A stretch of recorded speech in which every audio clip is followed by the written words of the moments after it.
Pourquoi une personne intelligente, forte et aimante reste avec quelqu'un qui la détruit?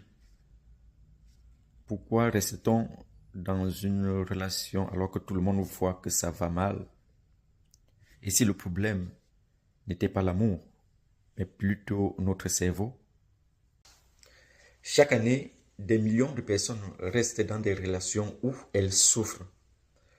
Pas parce qu'elles aiment la douleur, pas parce qu'elles sont faibles, mais parce que leur esprit met en place un mécanisme psychologique très puissant qui s'appelle la dissonance cognitive. Aujourd'hui, on va comprendre pourquoi on peut aimer quelqu'un qui nous fait du mal, pourquoi partir est parfois psychologiquement plus difficile que rester, et surtout comment sortir de ce piège mental, je dirais, abscon. Pour situer le contexte des violences conjugales, il faut dire que les chiffres sont alarmants. Selon ONU Femmes et l'Office des Nations Unies contre la drogue et le crime, en 2023, environ 89 000 femmes ont été tuées dans le monde. 59 000 d'entre elles ont été tuées par leur partenaire intime ou un membre de la famille. Cela signifie que 10 à 12 femmes sont tuées dans le monde toutes les minutes par une personne qu'elle connaît. Et cela ne représente que la face visible de l'iceberg. Selon l'Organisation mondiale de la santé, une femme sur 3 dans le monde subira des violences physiques ou sexuelles au cours de sa vie. Et dans la plupart des cas, ces violences sont commises par des partenaires intimes. Mais voici la question la plus dérangeante. Pourquoi tant de victimes restent dans la relation avec leur bourreau? La réponse est complexe. Dépendance affective ou économique, peur, isolement, pression sociale, et j'en passe. Mais il y a un mécanisme très puissant qui se met à l'œuvre dans la plupart du temps. C'est la dissonance cognitive. C'est donc quoi la dissonance cognitive? Ce piège invisible qui enfermerait les victimes de violences conjugales dans la relation avec leur bourreau. Ce concept de dissonance cognitive a été développé par le psychologue Leon Festinger en 1957. Il apparaît lorsque nos croyances et la réalité entrent en conflit. Exemple en amour, croyance il m'aime, réalité, il me rabaisse, il me frappe, il me manipule.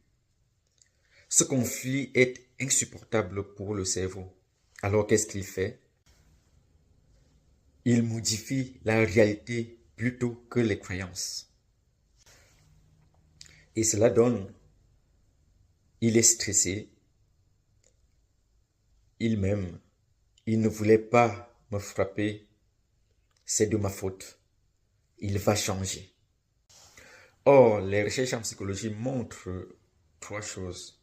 Premièrement, plus on investit dans une relation, le temps, les émotions, l'argent, plus on aura tendance à la justifier. Deuxièmement, plus l'acte violent est grave, plus on a tendance à rationaliser. En troisième lieu, on a l'intermittence, c'est-à-dire l'alternance entre la violence et l'affection, alternance entre la violence et la tendresse. Ce mécanisme renforce l'attachement. C'est exactement le même mécanisme avec l'addiction. Un peu de douleur, un peu de récompense émotionnelle, puis la douleur, et le cerveau s'attache à la récompense. Pourquoi les personnes aimantes restent donc? 4 facteurs psychologiques explique le renforcement de cette dissonance. Le premier facteur, c'est l'investissement irrécupérable ou l'effet du coût irrécupérable. En effet, plus on investit en termes d'années sur le plan émotionnel, en termes d'énergie ou d'enfant dans une relation, plus on interprète le départ comme une perte de tout cela. En deuxième lieu, on a l'attachement traumatique. L'intermittence que nous avons soulignée, c'est-à-dire l'alternance entre la violence et l'affection, crée un lien neurobiologique très puissant. On a l'effet de la dopamine associée au cortisol. Le troisième facteur psychologique qui explique le renforcement de la dissonance cognitive, c'est l'identité. En effet,